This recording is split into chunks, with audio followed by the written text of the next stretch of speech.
All right, well, welcome. Thank you for spending some time with us this afternoon. We're interviewing for the position of President and CEO at North Florida College.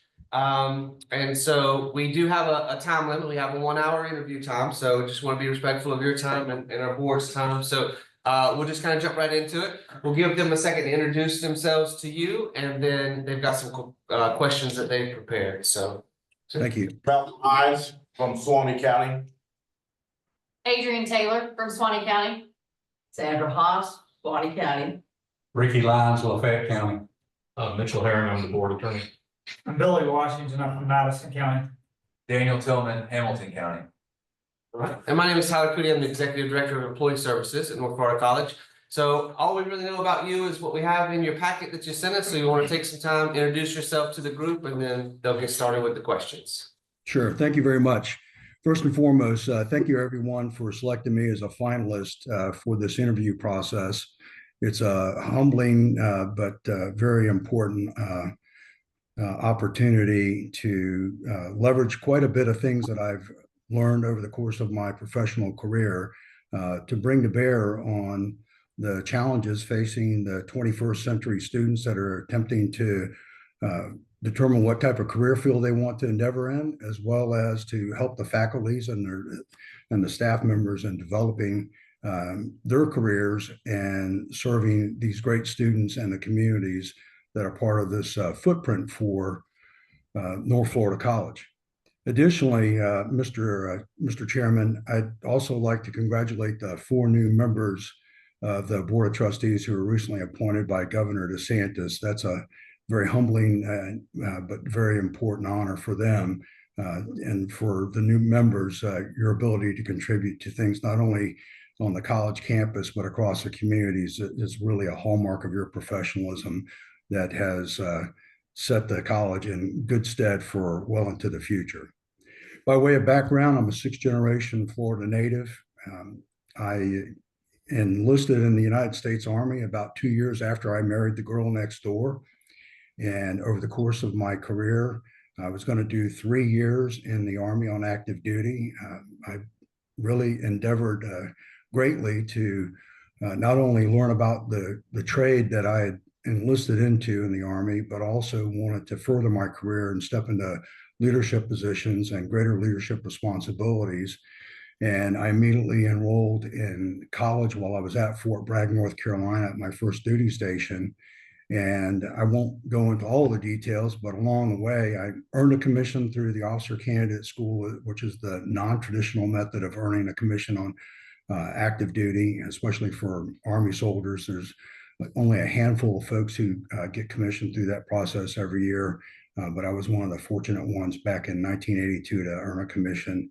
And over the course of 23 successive assignments, duties on 5 continents, and traveled to more than 120 countries, I earned 3 undergraduate degrees, 3 graduate degrees, brought my wife with me and my kids for the most part on every assignment until they grew up and went out on their own, and enjoyed the full spectrum of things that I experienced as a career professional in the United States Army.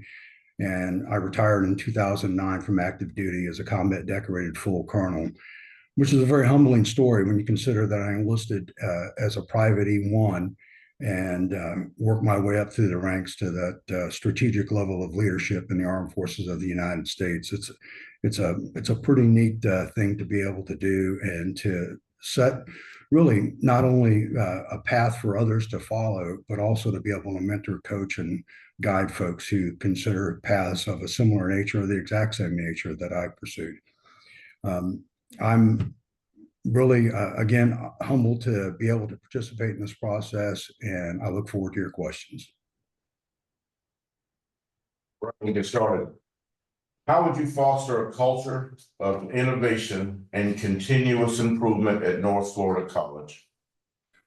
Well, the first thing I think is important for me to do before I dive feet first into that is to take a 100-day plan and work my way through a 100-day plan, which I put some thought into. And really, I want to foster a great culture from day one But the first 30 days or so in any new position is really about listening and learning about the culture, the people, the opportunities that already exist, and also seeking really pathways to create the things that will lead, again, the team to success. So it's not a set in stone or a cookie cutter approach, but really it's about learning as much as you possibly can to talk to folks and find out what their interests are and learn a little bit about the strengths and the weaknesses that are out there, and then look for the opportunities to expand on the things that are working extraordinarily well, but also look for opportunities to leverage the future by seeking additional ways that might enhance and improve things that are already in the processes, and also help some of those members of the faculty and administration to be better and more successful at what they're doing by taking that strategic lens, peering into things, and then developing some methodologies using a deliberate decision-making process to determine some of the best practices that are going to facilitate future successes. Thank you. I've got the next couple questions. What is your vision of a successful and efficient rural college in the 21st century? Well, I think my vision would really be driven by the needs of the community and the needs of the students that are there that are part of the community. As we survey the landscape about the state of Florida, we know that Florida is on this path that's going to continue to grow. The state of Florida is the 16th most powerful economy on the face of the earth. And Florida depends mightily on agriculture, tourism, and a host of other industries out there. But if you take a look at the Bureau of Labor Statistics data that's out there that talks about the hottest jobs in the market right now across the country, and which is certainly applicable to Florida, being as the 16th most powerful economy on the face of the earth, 11 out of the top 20 professions that are out there deal with something in the healthcare arena or serving agriculture. Two of the 11 deal directly with veterinary skills and services and understanding agribusiness. So there's a host of opportunities out there. And again, as we look at the vision for where we are today, we want to look beyond the next 3 to 5 years. We really ought to look at the next generation's worth of challenges, but also the opportunities that are going to unfold before all of our eyes as Florida continues to grow and the United States economy continues to grow. And as we survey what's there in the 6-county area for the college's service area, we know that there's been quite a bit of devastation that has unfortunately hit that area due to the hurricanes over the last couple of years. And there are a host of challenges associated with that need to be really analyzed, and a pathway to create some better things for the future. It needs to be developed. And I think that would be one of the things that I'd want to do, not only sitting with the Board of Trustees, but also talking to the leaders across the respective communities of the 6 counties that we service, and getting to understand what their needs are and determine what methodologies they're using to chart a pathway to their future successes as well. Okay. What strategies would you implement to improve student retention and graduation rates at North Florida College? So the strategy for retention and graduation rates, and I did look at the fact book for the college, which I found it to be, it took me a little while to find that, but I did find it and dove into that. And I think that the fact book gives us some really useful data. I think for understanding not only the student success rates and talking to folks much earlier, I think that's one of the cornerstones that's helpful. My own journey into college as the first member of my family to ever attend college didn't start out as well, because I didn't have a role model or a leader there to be able to help encourage me along the way to pursue things that set me up for phenomenal success. When I joined the Army, I had a great mentor at my first duty station. And I think mentoring that starts much earlier than when the students cross the threshold of a campus like North Florida College, I think that goes a long ways towards helping them be successful. Not everybody requires a bachelor's degree or a master's degree to be successful. The trades that are out there are hugely important to Florida's economy and our growth in the future, as well as preparing the next generation that's coming up after the students that are in school right now.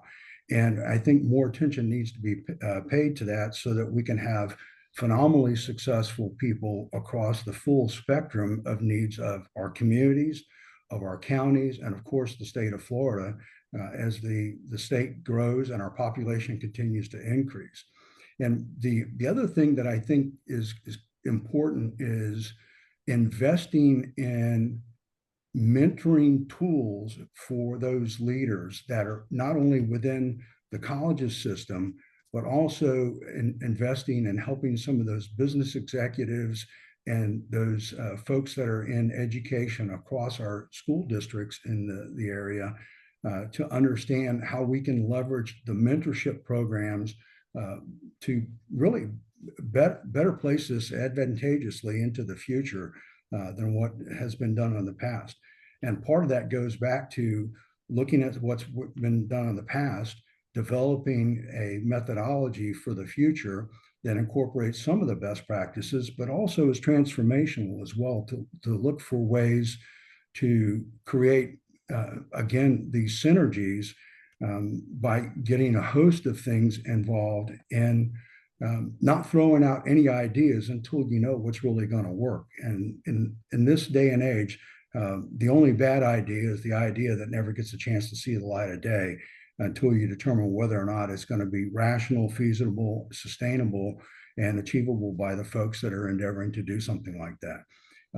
Student success, I think, is hugely important to one, their future careers, but number two, really doing some of the back end things is great, but it's that front end analysis and having those discussions about what students want to achieve and how they see themselves positioning that again goes back to having great mentors along the way that encourage them, support them, and give them the tools that the students can go to and showing them not necessarily the best path, but giving them opportunities to explore the paths that are out there in front of them on their horizon to let them see where the future takes them.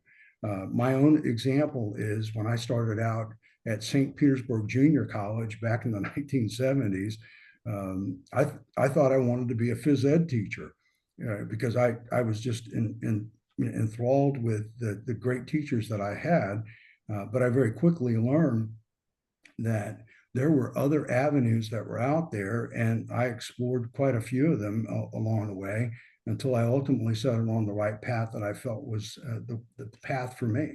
That path doesn't always work for everybody, but again, it's whether or not someone's willing to invest the time in individual students and in smaller groups of students to bring them forward and allow them to be successful. I get the next question. Describe any previous involvement you've had in legislative issues. Okay, could you restate the question for me, please? I think the microphone's being a little bit challenging for you. Describe any previous involvement that you've had in legislative issues. So I should probably write a book on that. So at the federal level, when I was on active duty in the Army, I did a congressional fellowship as an American Political Science Association congressional fellow in Washington, D.C. I also attended the Johns Hopkins School of Advanced International Studies and took the foreign affairs track. And then for a year, I spent time in U.S. Senator Bob Graham's office in Washington, D.C., learning the in-depth process of creating legislation, working it through the various committees in the United States Senate as well in the U.S. House of Representatives, and then getting it passed on the floor of the respective chambers, and then walked down to 1600 Pennsylvania Avenue after it passed through a reconciliation bill to get the executive branch to sign off on it and send it back for it to be implemented into law. And then following my one-year fellowship in the senator's office, I worked for 2 years as a programs legislative liaison officer for the Office of the Secretary of the Army, where we worked on various bills and funding streams for certain things that were essential to the Department of Defense, national security strategy, and the national military strategy of the United States to get legislation passed for personnel, equipment, and as well for future planning that were essential for the United States of America. And then when I was my first real job after I retired from active duty, working as the chief of staff for then Governor Rick Scott, who's now our U.S. Senator for Florida. I helped him navigate both chambers of the legislature to achieve a very highly successful first legislative session budget passage, along with securing some enacting legislation that was necessary to do some of the things that we need to do to ensure that our economy for the state didn't collapse and that our bond rating did not go into the tank as a consequence of one, I think the recession back in the late 2007, 2008, 2009 timeframe, as well as some of the other things that were ill-advised decisions that were made previously, that we ultimately got passed into law and helped us keep our bond rating very high at the AAA level, and as well allow us to keep the Florida Retirement System Fund intact and not go into the red like so many other states did. And then once we got through that legislative session, I was selected to be the executive director of the Florida Department of Veterans Affairs by the governor and cabinet. And I served for about 5 years as the executive director. And over the course of those 5 years, I prepared budgets. I submitted the budgets to the governor and the cabinet for approval. And then ultimately we submitted those budget proposals, which included enhancements to taking care of our employees, as well as creating the environment to better serve the constituents that we were supposed to be serving, and doing everything that we could to make Florida the most veteran-friendly state in the country and continue the legacy of the previous administrations to serve the veterans as their hours drew down to the near end to create the opportunity to not only have the nursing home facilities that we had in the state, but also to make our way towards acquiring additional nursing home facilities, which was a partnership between the federal government through the U.S. Senate and the House and the administration in Washington, D.C., as well as our own state legislators in the House and Senate, and of course, ultimately through the governor. So I've drafted legislation. I've ensured that we did the lobbying efforts that we needed to do to ensure passage of that legislation, and then ultimately saw it get brought across with final passage in both chambers, and have it signed into law by the governor and as well by the President of the United States on multiple occasions. Thank you. I've got the next couple questions, but the first one's going to be, can you provide an example of how you have successfully navigated financial challenges in the past? Yes, financial challenges are not an alien thing. They unfortunately they come about due to a variety of factors. Sometimes it's unfortunate circumstances through man-made or natural disasters. Sometimes it's brought about by folks who just don't have the financial wherewithal to understand budgets and understand their obligations, that we're supposed to be excellent stewards of taxpayer-provided resources to support the mission that we happen to have at our entity. In the Florida Department of Veterans Affairs, we were grossly underfunded, but I would say that once we peeled that back, the funding was satisfactory. It was the allocation of the funding that was not well done. So we did a bottom-up review my very first year in office and realigned the structure of the organization, and also did some transformational moves of personnel to ensure that we could get the right people working for the agency in order to put the fiscal accountability tools in place and ensure that budget execution was done to the standards expected by the state of Florida and as well by our federal partners. And then also do the responsible process of auditing the processes that we put into place and ensure that we complied not only with federal statutes, but also Florida state statutes to ensure that we met the standards. But ultimately, it was about reporting back to the taxpayers on how we use the taxpayer provided resources to ensure that we accomplished the mission. And we did it efficiently as well as effectively. And as a consequence of those efforts, I'm very proud of the team that I had working for me at the time, that they were recognized year after year for the entire 5 years, not only by the governor and cabinet for the fiscal excellence that we brought to bear on our budget and leveraging those taxpayer resources, but also the Prudential Productivity Awards and Florida Tax Watch recognized us on every opportunity. I think altogether it was a total of 18 different awards that the agency earned during my tenure leading the Department of Veterans Affairs for the excellence that we brought to bear and the things that we were able to accomplish within the confines of our budget while we were continuing to try and serve the third largest population of veterans in the country. And then when I took over the sheriff's office in Citrus County, we actually again, grossly underfunded and outmanned for the job that we had at hand. One of the very first things that we did is went through the total spectrum of material assets that the agency had.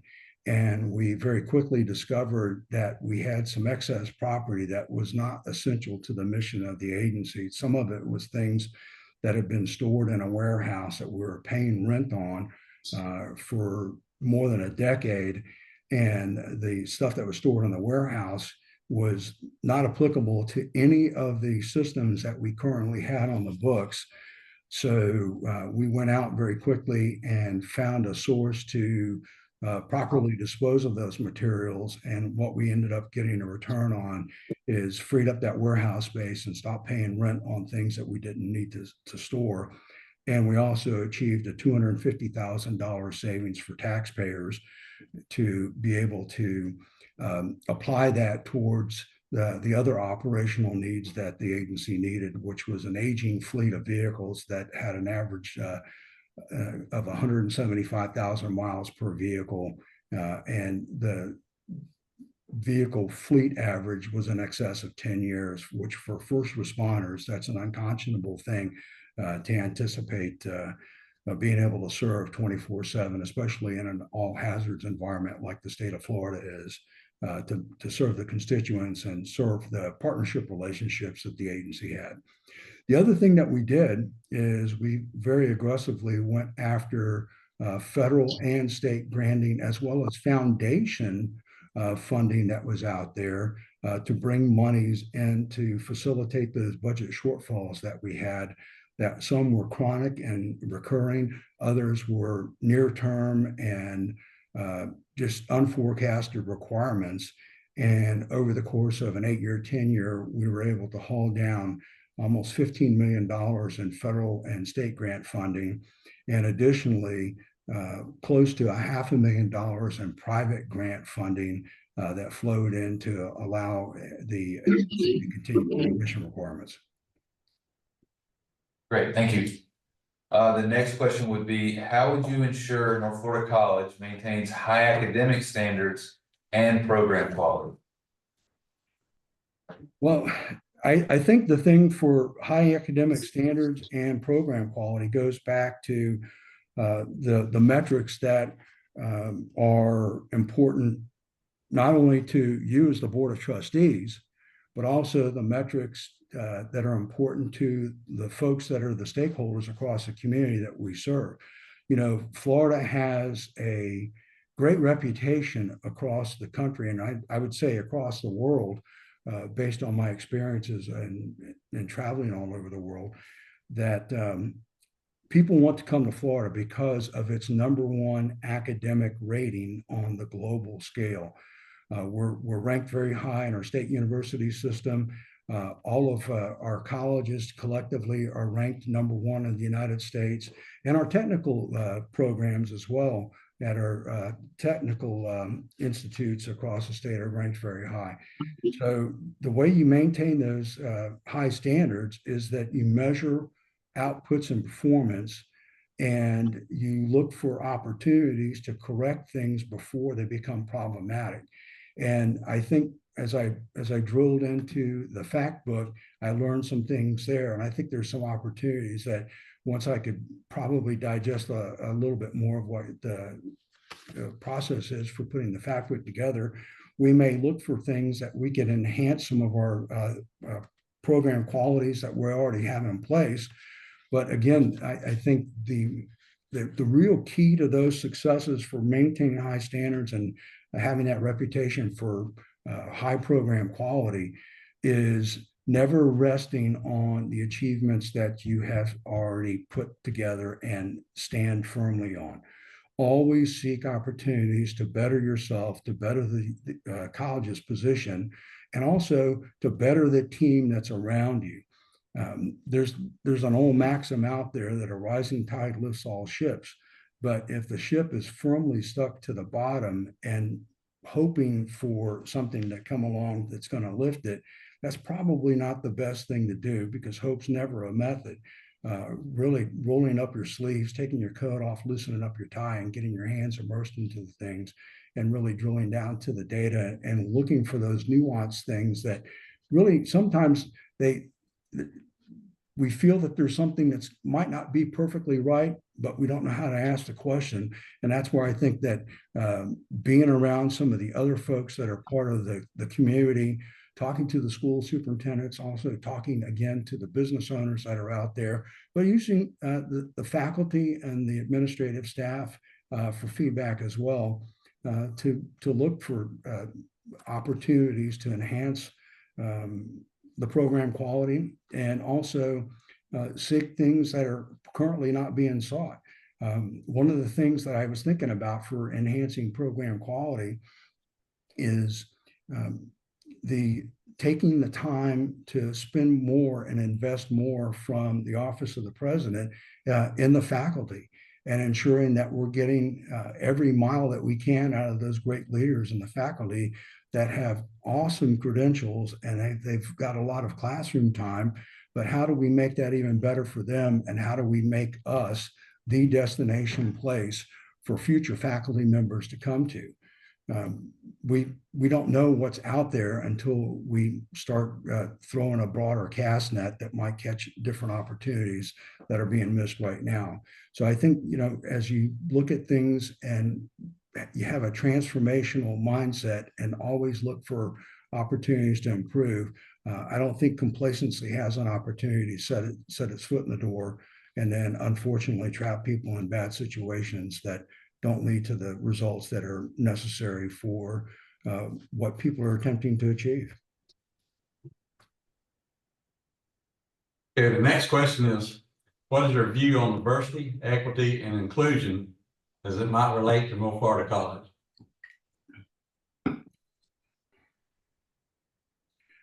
Florida is a melting pot of great cultures and peoples from all over the world.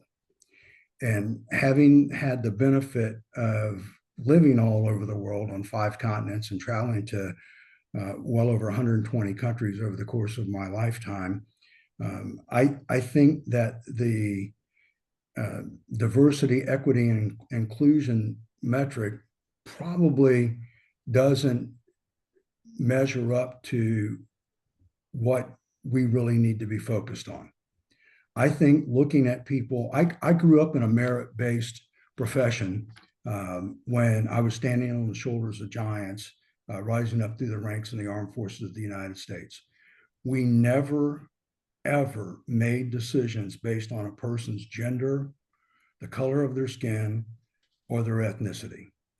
We used merit-based practices to determine what was best for the needs of the Army and the armed forces of the United States to support our national military strategy and national security strategy.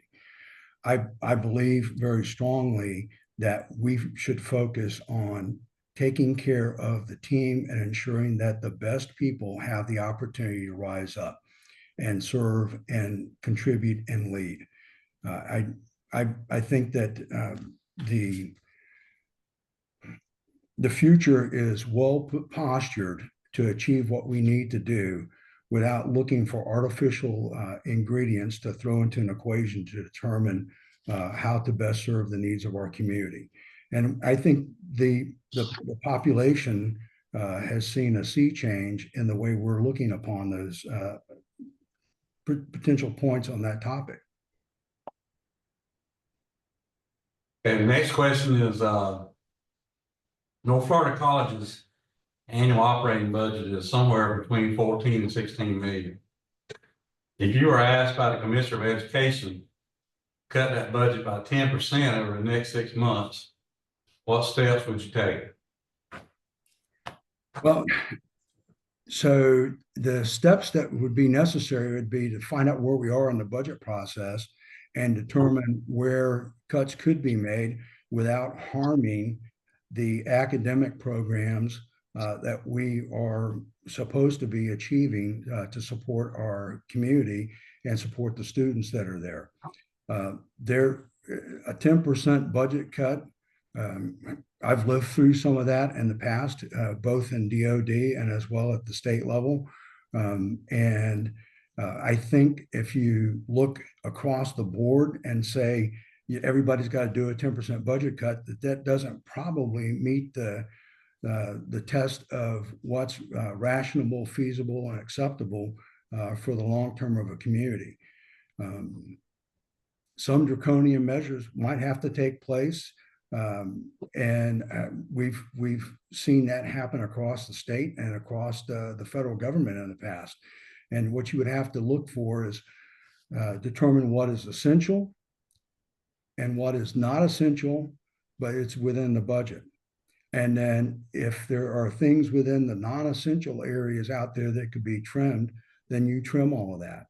But without having full access to everything that the budget constitutes and knowing where we are in the course of executing the budget right now, it would be a difficult endeavor to sit here and try and come up with a rational formula to determine how we would cut 10% out of the budget. Some of that might be absorbed through vacancy float. Some of that might be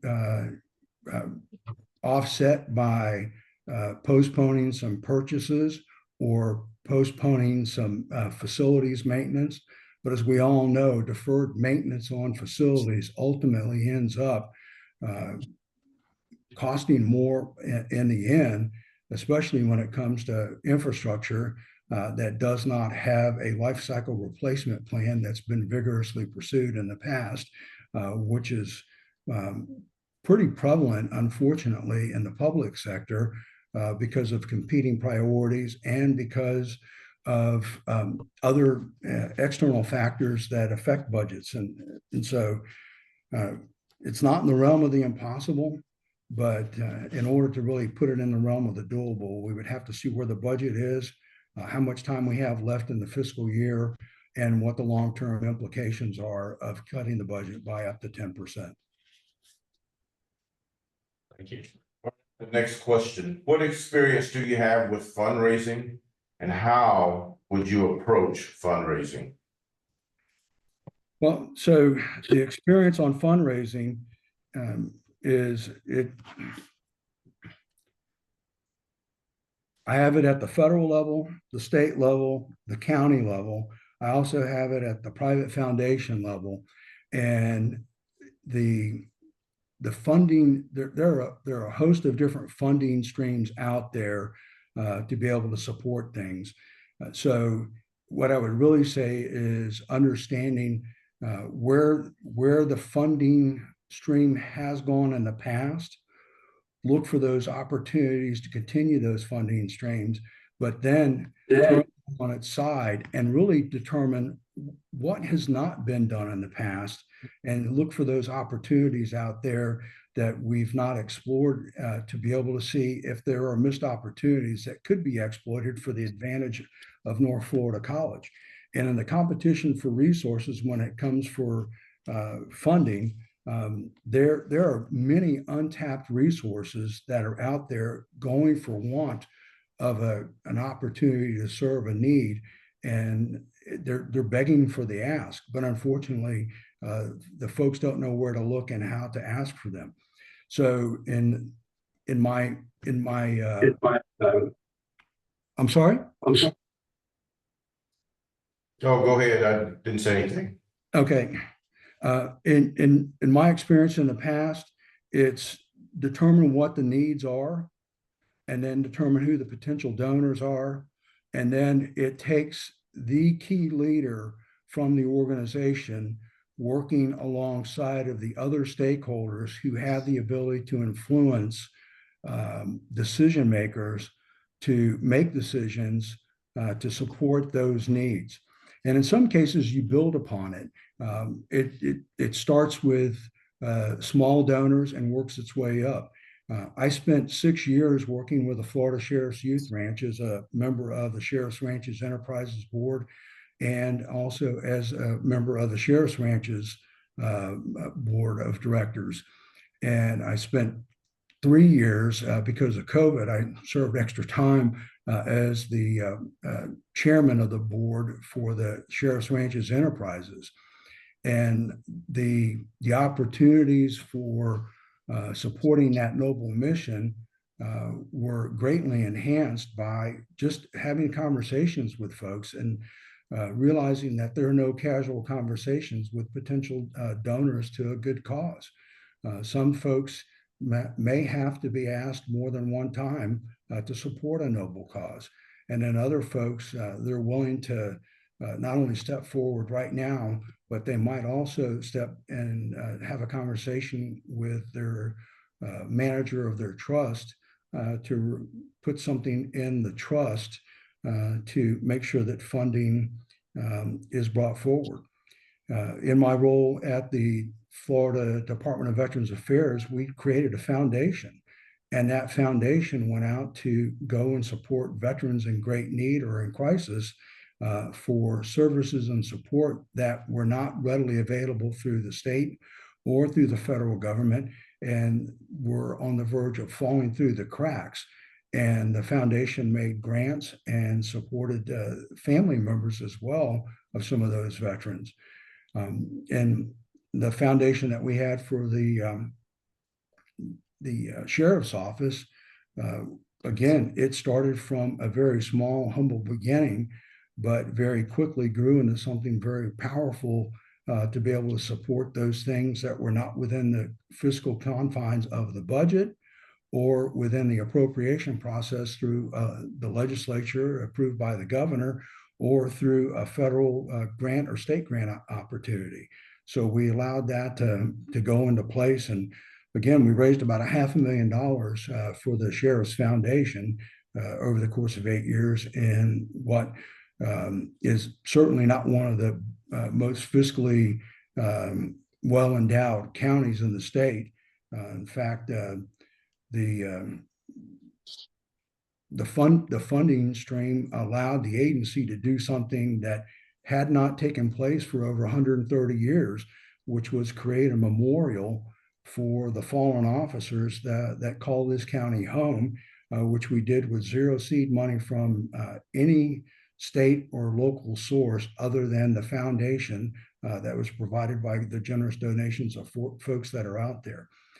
So the fundraising opportunities really avail themselves by getting out in the community and getting to know the leaders across the community and becoming familiar with them and what they want to do to support things like a foundation or some other noble cause that the college might be endeavoring to pursue.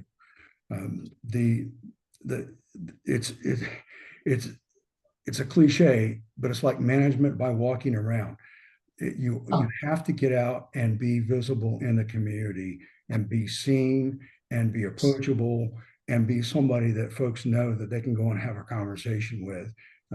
And along those ways, other opportunities, such as fundraising opportunities, sometimes come out of nowhere, and other times, again, it's because you ask and you have the conversation. That person might not be financially able to do that, but they will point you in the direction of 5 people who might be able to do something to help you out financially to support a fundraising initiative. So the sky is the limit, and there are no limits to how you can do things as long as you've got the right mindset and you're willing to go and pursue those things for a good cause. All right, thank you. I get the next question. What importance do you place on workforce, technical, and certificate programs? And do you feel those programs are as important or more so than an AA course? So you broke up just a little bit. So workforce education.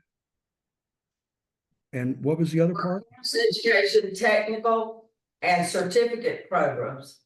Do you feel those are important, more so or less so than an AA? I will tell you, based on what we're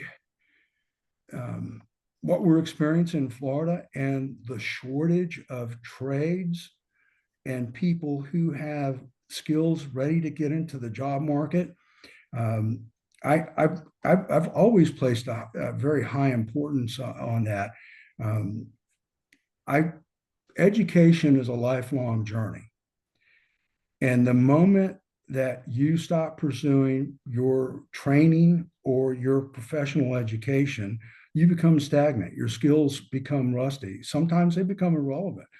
So as we look across the economy and look at where Florida is going and where the trade career fields are going in our country, that is probably the most explosive opportunity field right now in America when it comes to not only folks landing and maintaining high-paying careers, but for folks understanding how to do the things that are necessary to drive our economy well into the future. It has to be a blended approach. I'm the beneficiary of a lot of technical training during the course of my Army career, and also during the course of my career as a law enforcement officer here in the state of Florida. I believe that the technical training and certification programs should not take precedence over the students' desires to do things. But I also believe that there's an opportunity for some folks to be mentored along the way and go, hey, do you realize that this career can open up to you in a year or less? And I'll give you a great example. I've got a couple of grandchildren. I've got a 20-year-old grandson right now who is going to a technical college to become an electrician, because that is something that he became interested in. And he found it fascinating as a career opportunity, more so than sitting in a classroom and endeavoring to undertake undergraduate studies. He was not prepared for undergraduate studies, but he certainly was prepared for technical training and a technical certification program. I know myself personally, I was not prepared for undergraduate studies whenever I first went to undergraduate school. Again, I was the first one in my family to attend college. And I later learned after technical certification that some advanced skills that I could only get through going back to college became necessary, and those became things to open up different career fields for me. But were they required? No, I could have had a phenomenally successful 30+ year career staying in a technical field and never had to look back in the rearview mirror. And those skills that I would have learned would have set me on a path to phenomenal success. But I think there has to be a complementary blend between the academic, whether it's an associate's degree, associate in science or associate in arts, or a program that leads you through the 2+2 program, or do the bachelor's degree in nursing at North Florida College, or the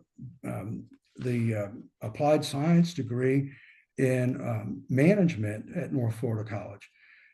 There are plenty of opportunities out there, but the thing that is screaming the most right now across the state, and if you were to look at the job opportunities that are open right now, they're looking for skilled tradespeople across the full spectrum of the trades that our technical certification programs are providing across the state. And we can't produce enough of them to meet the demands of industry that is trying to keep pace with the demands that are placed upon them. And it's not going to go away anytime soon. And as long as Florida remains on the path that it is, it's only going to be more complex and more challenging. So all the more reason to put more emphasis on it to ensure folks understand that there are wonderful career opportunities without having to go through an AA program or a bachelor's degree program. So I think I have the next couple questions. Look at the application packet. I see that you are a soldier, you're a bureaucrat, and then you're an elected official, county elected official. But nowhere in the packet do you have education experience, and I mean big E education experience, not just teaching experience. And I personally don't think that's a detriment to leading a college. I don't think that at all, but it does make me give me a little pause as to your knowledge of this Florida State college system. So my question is, what part do you foresee that the state college system will play in the future of education in Florida? And then, I'm sorry, then as a second to that is, how do you think NFC will play into that? Your vision of what the college system will be in Florida? So please restate the first part of your question. What part do you foresee the state college system will play in the future of education in the state of Florida? Well, I will tell you, while I don't have formal college or university experience teaching in Florida, as a person who earned his instructor credentials many years ago through an institution that pumped out between 6,000 and 8,000 students per year, I think I've honed a skill set that serves me well to be a platform or podium instructor anywhere in the global stage. And I've taken those things that I learned from those very early beginnings and applied them universally across assignments, 23 different locations across the globe, to include being a guest lecturer at foreign military colleges and foreign military universities, and also traveling across the United States doing guest lectures. I also served as the dean at the United States Army War College for 120 foreign students back several decades ago to facilitate their transition into the United States and into an accredited master's degree program at the university level.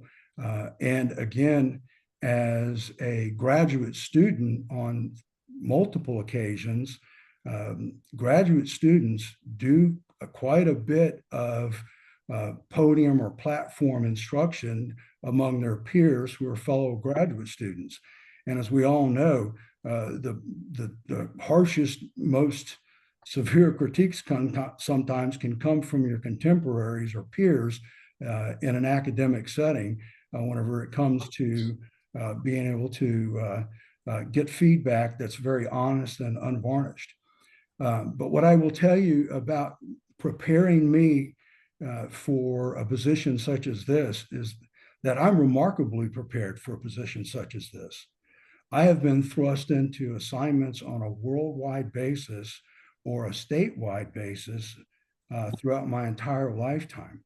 And what I bring to every position I have ever held is a position of a person who's willing to look things over thoroughly, understand the mechanics of what is working well as look at what might not be working so well, establish a battle rhythm or a office rhythm that allows me to get out and understand the entirety of the organization from an internal view, but also getting out and understanding the organization from an external viewpoint, and then developing courses of action or methodologies that allow me to exceed the standards by which excellence is measured by the folks who are the stakeholders that I'm responsible for supporting and reporting to as a person thrust into a leadership position or who has volunteered and stepped forward into a leadership position. And so I think I am positioned well to step into a role like this because I don't have a set of blinders or preconceived notions. I'm willing to learn. I'm also willing to ask questions. And as a person from the outside, some questions might be a little bit painful. Some might be a little bit obvious, but it begs at times for the right question to be asked to find out what's working and what's not working. So by being a leader who's not afraid to ask questions, who embraces transformational methodologies, but also embraces methodologies that encourage feedback and encourage dialogue that allow more participative arrangements in the leadership of an organization. I think everybody at the end of the day accomplishes more, and they do it more effectively, and they do it far more efficiently than what might have been done in the past. There's no right or wrong methodology to this, but it's just an opportunity to take an outsider's point of view and see if everything is as rosy as what the painting appears to be, or are there some things out there that might need a little bit of fertilizer and water to take and bring it to the next level. One of the things that I've prided myself on is I am not afraid to immerse my hands and get them dirty in anything that I'm endeavoring to do to see what works well and see what could be perhaps pushed onto a path of far greater excellence as they work towards mission accomplishment. And again, I think by doing so, that allows the organization to be more successful than what it was before I stepped across the threshold on day one. Thank you. Okay, I have one more question. Looking at where you came from, NFC is a much smaller organization. In fact, we are the smallest college in the state college system, which means that our per FTE costs are a lot higher because we have to have a library and we have to have all these other services, and we have less students. Per FTE is a lot higher. Coming from state government, you understand that a lot of times the state lawmakers tend to focus on that per FTE cost and aren't willing or don't have the time to dig into the weeds as to, all the other factors that go into this. How do you then, as the president, justify the relevancy of NFC to the Board of Education, the Secretary of Education, lawmakers, taxpayers, the governor? How do you do that? Again, I think that the proven methodology that has certainly contributed extraordinarily to my success is getting out and pounding the pavement.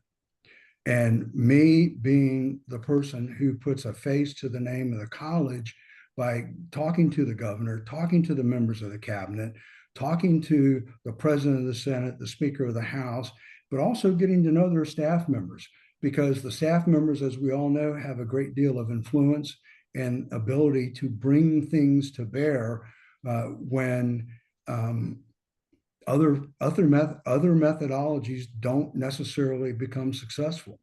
And I think it's about bringing the willingness to have those conversations with folks. Just because the college is a small college, and I could not find, and I apologize because I've looked everywhere. I could not find what the current enrollment is for this fall, but the last thing that I saw, it was around 1,181 students, as the fact book I think said. But it's not just those students that are important. It's every one of those families that benefits from what those students bring to bear when they complete their certification program. They get a technical skill, or they complete their associate in science and become nurses, or some other skill set that they walk away from, and they make those businesses successful. So again, it's about leveraging the experiences that I've had, not only in Tallahassee, but also the experiences I've had working with the legislative delegation. It's great to know your respective member of the House and your respective member of the Senate. It's great to know the respective U.S. congressmen from that community. But there are members of committees of jurisdiction in Washington, D.C. that have a huge impact and can be helpful.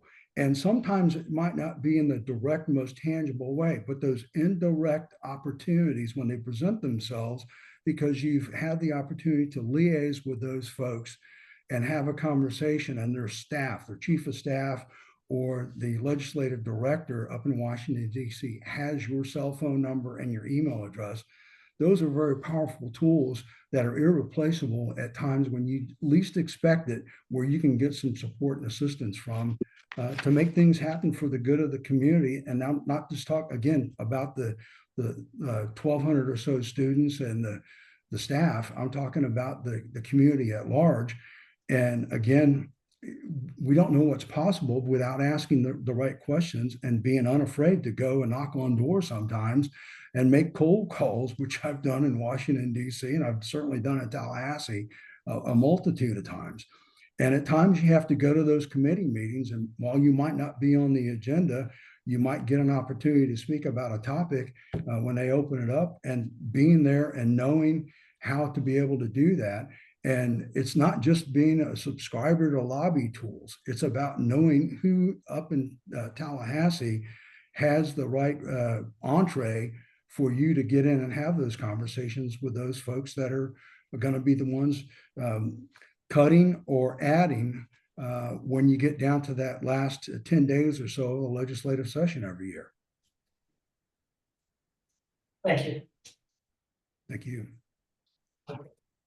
All right, well, that concludes the end of the question segment here. We've got about 4 minutes. Do you have any questions for the board with Rick?